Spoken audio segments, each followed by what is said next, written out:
ચાલો મિત્રો, નમસ્કાર. શિવમ જીકે માસ્ટર યુટ્યુબ ચેનલમાં સ્વાગત છે તમામ વિદ્યાર્થી મિત્રોનું. વન રક્ષક ફોરેસ્ટ બીટગાર્ડ જે છે એની મિત્રો જુઓ અહીંયા સરસ મજાની અપડેટ આવી ગઈ છે. આ અપડેટ 3 તારીખની અપડેટ આવી છે, જેની અંદર કહેવામાં આવ્યું છે કે બીટગાર્ડની લેવાયેલી પરીક્ષા બાદ ફાઇનલ આન્સર કી 15 એપ્રિલ એટલે કે 15/4/24 સુધીમાં જાહેર થઈ શકે છે અને પરિણામ 30 એપ્રિલ એટલે કે 30/4/24 સુધીમાં ઇલેક્શન કમિશનની પરવાનગી લઈ જાહેર કરવાનું થઈ રહ્યું છે આયોજન. એટલે કે ચૂંટણી પંચ છે એની પરવાનગી લઈ અને આપણને આ રિઝલ્ટ આપશે. પછી મિત્રો શું કહેવામાં આવ્યું છે કે શારીરિક લાયકાતની પરીક્ષા ફોરેસ્ટ વિભાગ જે છે એ મે અથવા જૂનમાં લે તેવી સંભાવના. આપણી શારીરિક કસોટી કોણ લેશે?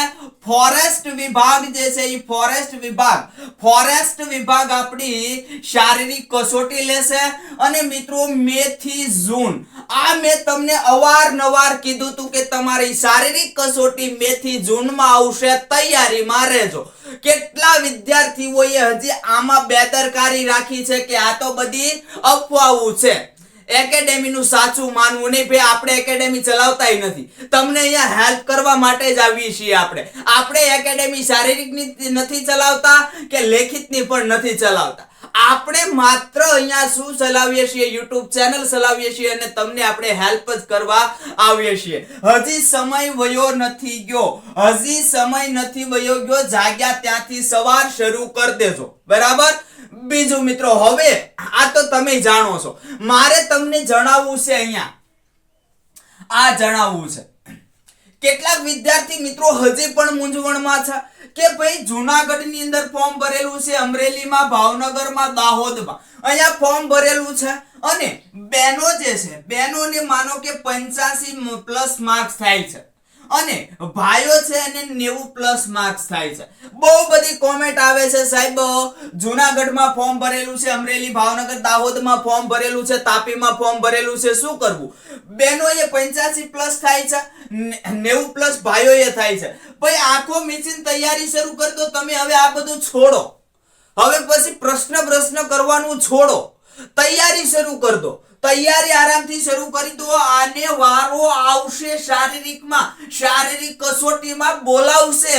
એટલું બધું મેરિટ ઊંચું નથી જવાનું. અત્યારે માર્ક્સ છે, તમને બધાને ખબર છે, વન લાઇનર પ્રશ્નો હતા, માર્ક્સ છે, પણ એમ છતાંય માર્ક્સ વાળાને અહીંયા મિત્રો તકલીફ થશે. એની વાત હમણાં કરીએ આપણે. પછી બાકી જે છે તો આ અહીંયા કદાચ શારીરિકમાં તમારો વારો આવે, બરાબર? કારણ કે અહીંયા 50% જગ્યાઓ છે. જૂનાગઢ, અમરેલી, ભાવનગર, તાપી 50% જગ્યાઓ તો ખાલી અહીંયા છે, તો અહીંયા 50% ફોર્મ ભરાણેલા છે. એટલે મિત્રો અહીંયા મેરિટ જે છે એ સંભાવના છે કે 100+ જતું રહેશે. આ જિલ્લા જો જતું જ રહેવું નક્કી ન હોય, પછી મિત્રો આમાં નક્કી ન હોય, હજી નોર્મલાઇઝેશન થશે અને હજી વિદ્યાર્થીઓ કેવા પાસ થાય છે. આમાં મિત્રો એવું હોય 150 માર્ક્સ લઈ આવેલો વિદ્યાર્થી હોય, બિચારાથી ગ્રાઉન્ડ પાસ ન થતું હોય, ગ્રાઉન્ડ એનાથી ન થતું હોય. એટલા માટે અહીંયા મિત્રો એવી સંભાવના છે કે મારી તો ગણતરી 90-95 જે છે, અથવા તો 100 ગણી લો તો 100 તો બહુ થઈ ગયું, પણ 100 થી નીચે માર્ક્સ જે છે એનો પણ વારો આવી શકે છે. આમ તો આવશે જ, શારીરિકમાં તો વારો 100 થી નીચે માર્ક્સ હશે તોય આવશે, પણ મિત્રો મેરિટની અંદર 100 માર્ક્સ વાળા એ ગણતરી રાખવાની. બહેનોએ તો 85+ હોય એટલે બહેનોએ તો નોકરી મળી જશે, એ ફાઇનલ છે. કારણ કે મિત્રો અહીંયા બહેનોનું એટલું બધું ઊંચું જવાનું નથી મેરિટ. બીજું, બાકીના જિલ્લાઓ છે એમાં 50% ફોર્મ ભરાણેલા છે. અહીંયા તો મિત્રો બહેનોએ ખાલી 50, એમ કહેવાય કે 85 નહીં પણ 80+ હોય તોય તૈયારી કરી લેજો, અને અહીંયા પણ ભાઈઓને 90+ હોય તોય તૈયારી કરી લેજો. આ જિલ્લાઓની અંદર આ વારો આવી જવાની એટલે કે નોકરી મળી જવાની સંભાવનાઓ છે. હવે મેન બાબત મિત્રો એક વસ્તુ કે હજી કેટલાક વિદ્યાર્થીઓએ ગ્રાઉન્ડ શરૂ નથી કર્યું, કરે છે તો દાળદરી રાખે છે. શું કામ? મારે સાહેબ 120 માર્ક છે, 120 માર્ક્સ છે મારે માર્ક્સ બરાબર સાહેબ કેમ થશે 120 માર્ક્સ છે મારે તો આમાં નોર્મલાઇઝેશન થશે આ ઉપરના 20 ઘટી જશે તો એલા ભાઈ ઘટી ગયા હજી તમારે ઘટી ગયા 120 તમારે ઘટ્યા નથી હજી અને કદાચ આમાંથી 10 ઘટી ગયા તો 110 રહેશે તમારે અને 110 વાળો છે અને તોય 100 રહેશે તો આ તમે હજી યોગ્ય છો તૈયારી અહીંયા મિત્રો શરૂ ન કરી હોય તો કરી દેજો એટલા બધા ખાસ ફેર નહીં થાય ખાસ ફેર એને થાય કે ખૂબ સહેલી સીપ હોય બધી સીપ કરતા સહેલી સીપ હોય ને એને ઘટે બહુ અને વધારે એને વધે કે બધી સીપ કરતા સૌથી વધારે સીપ અઘરી હોય એને બહુ વધે બાકી એટલો બધો ફેર ન થાય અહીંયા મિત્રો 10 થી 15 માર્ક્સ નો ફેરફાર તો બહુ થઈ ગયો એટલો થાય નહીં અને આ આપણને ખબર ન હોય કેટલાનો થશે ને શું થશે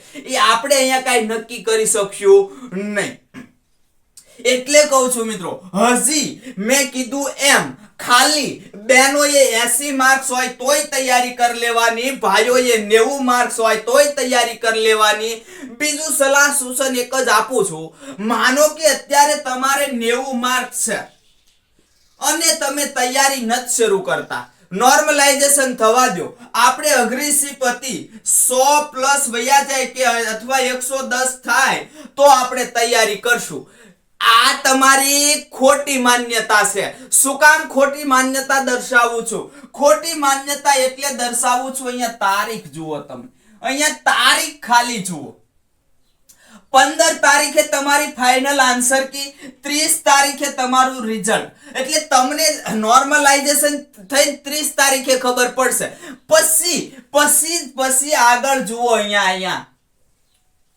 એપ્રિલ થી મે એક મહિનો મે ની અંદર શરૂ કરી દે તો એક મહિનો ના પણ મળે અને જૂન માં શરૂ કરે તો એક મહિનો થી તમને વધારે થોડો ઘણો સમય મળવો હોય તો મળે બોલો તમે એક મહિનાની અંદર કરી શકશો પછી શારીરિક એક મહિનાની અંદર નહીં થાય જેનાથી થતું હોય એને ભાઈ ધન્યવાદ છે કે એનાથી થઈ જાય છે આમાં અમુક વિદ્યાર્થી એવા પણ છે કે જેને 80 માર્ક્સ થતા પણ નથી પણ મિત્રો એનાથી ગ્રાઉન્ડ થઈ જાય છે એની મહેનત છે પણ અહીંયા શારીરિક ની અંદર એનીથી ખૂબ સારો દેખાવ છે પણ લેખિત ની અંદર બિચારા પાછા પડ્યા છે આવા પણ વિદ્યાર્થી છે તો મિત્રો નથી થતું નોર્મલાઇઝેશન થવા દેવું એ દાનત છોડો તૈયારી શરૂ કરી દો નોર્મલાઇઝેશન માં માત્ર મેં કીધું એમ તમારે 100 માર્ક છે અને કદાચ 105 તમારે થયા અને પછી તમે ફોર્મ માં આવી ગયા કે મારે 105 110 થઈ ગયા પછી આ નહીં થાય એ હું કહું છું નહીં થાય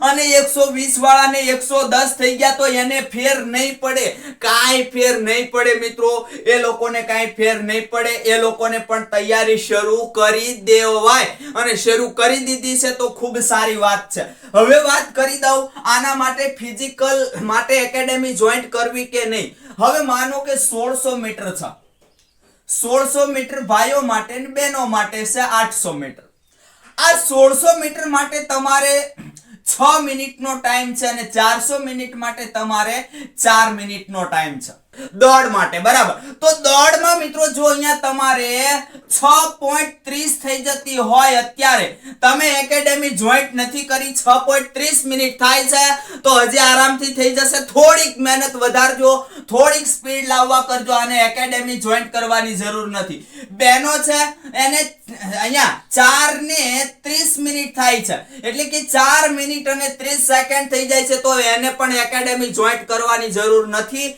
એને પણ આરામથી થઈ જશે દોડ મિત્રો ડેઈલી રાખવાની પગ દુખે કે ન દુખે દોડ ડેઈલી રાખવાની એટલે આ તમારાથી થઈ જશે હવે વાત રહી 15 ફૂટ અને 9 ફૂટ ભાઈઓ માટે 15 ફૂટ બહેનો માટે 9 ફૂટ લાંબી કૂદ તો આની અંદર મિત્રો જો તમારે 14 ફૂટ સુધી થઈ જતું હોય મેલે 14 ફૂટ સુધી થઈ જતી હોય તો મહેનત વધારજો અને આજે તમારે છે લાંબી કૂદ અને ઊંચી કૂદ અઠવાડિયાની અંદર 2 થી 3 જ વાર કરવાની, વધારે નહીં કરવાની, નહીતર ઇન્જર્ડ થશો. અહીંયા તમે દોડી અને પછી મિત્રો તમે 15 દિવસ દોડ્યા પછી તમે ડેઈલી કરો તો ચાલે. એ તમારી સ્ટેમિના ઉપર આધાર છે. બને ત્યાં સુધી ડેઈલી આ લાંબી કૂદ ઊંચી કૂદની પ્રેક્ટિસ નહીં કરવાની. એક દિવસ મેકીને એક અથવા 2-3 દિવસે પ્રેક્ટિસ કરવાની. એ તમારી સ્ટેમિના ઉપર છે. હવે બહેનોએ મિત્રો 8.2 જેવું રાખો કે 8.2 જેવું થઈ જતો હોય લાંબી કૂદ તો એકેડેમી જોઈન્ટ કરવાની જરૂર નથી. 9 ફૂટ થઈ જાય તમારે તૈયારી તમારી રીતે વધારવાની છે. પછી ઊંચી કૂદ તો ઊંચી કૂદ 4.3 ભાઈઓ માટે અને બહેનો માટે માત્ર 3.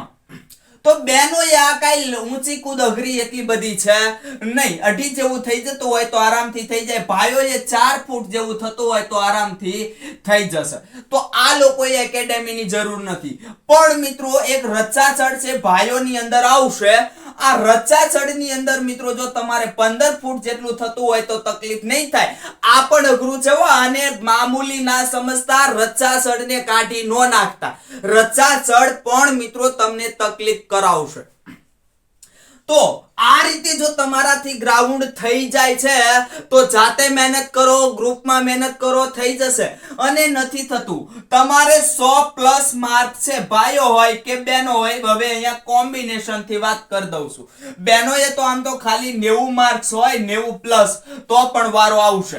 100+ ભાઈઓએ હોય અને 90+ બહેનોએ હોય માર્ક્સ તો મિત્રો આનેથી એકેડેમીની જોઈન્ટ કરવી હોય તો કરી શકો. તમારાથી ગ્રાઉન્ડ નથી થતું, તમને વિશ્વાસ છે કે હું એકેડેમીમાં જઈ અને ગ્રાઉન્ડ કરી નાખીશ તો એકેડેમી જોઈન્ટ તમે કરી શકો છો. તો આટલું મિત્રો આ રીતે ધ્યાન રાખવાનું છે. ગયા લેક્ચરની અંદર 1-2 લેક્ચરની અંદર મેં તમને કીધું હતું કે બહેનો જે છે એ બહેનોએ 80 માર્ક્સ હોય તો પણ તૈયારી કરી લેવી ને ભાઈઓએ 90+ માર્ક્સ હોય તો પણ તૈયારી કરી લેવી. આ મિત્રો સાર્થક થશે. હજી તમે નો માનતા હોય તો કાંઈ નહીં, સાર્થક થશે. અહીંયા મિત્રો જૂનાગઢ, અમરેલી, ભાવનગર, દાહોદ, તાપી જિલ્લા જે છે એની અંદર મેં તમને અંદાજ આપ્યો. બહેનો માટે 85, ભાઈઓ માટે 90 અને બાકીના જિલ્લાની અંદર મિત્રો ઘણા બધા એવા જિલ્લા છે ત્યાં બહેનો ખાલી 80 માર્ક્સ લઈ આવશે તોય નોકરી મળી જશે અને ભાઈઓને 90 માર્ક્સે પણ નોકરી મળવા સંભવ છે. કારણ કે ગયા વખતે 334 જગ્યાઓ હતી. આ વખતે મિત્રો 823 જગ્યાઓ છે. કેટલી જગ્યાઓ વધારે છે જુઓ, 1.5 જગ્યાઓ વધારે છે.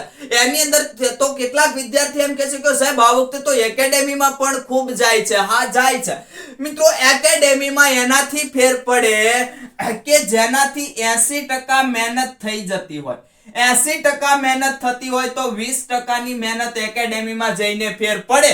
પણ ભાઈ છે 0, ભાઈ છે 0 ને એકેડેમીમાં જાય તો ઘરે જેને પગ દુખવાની બીક છે ને એકેડેમીમાં પગ દુખવાની બીક જ છે. ઘરે જેને લાંબુ ઊંચું કૂદવામાં પગ મરડાઈ જવાની બીક છે ને એકેડેમીમાં પણ બીક જ છે. એટલે ત્યાં જાય એનાથી થઈ જાય એવું ફાઇનલ નથી. એકેડેમીમાં પણ તમારી મહેનત જોશે.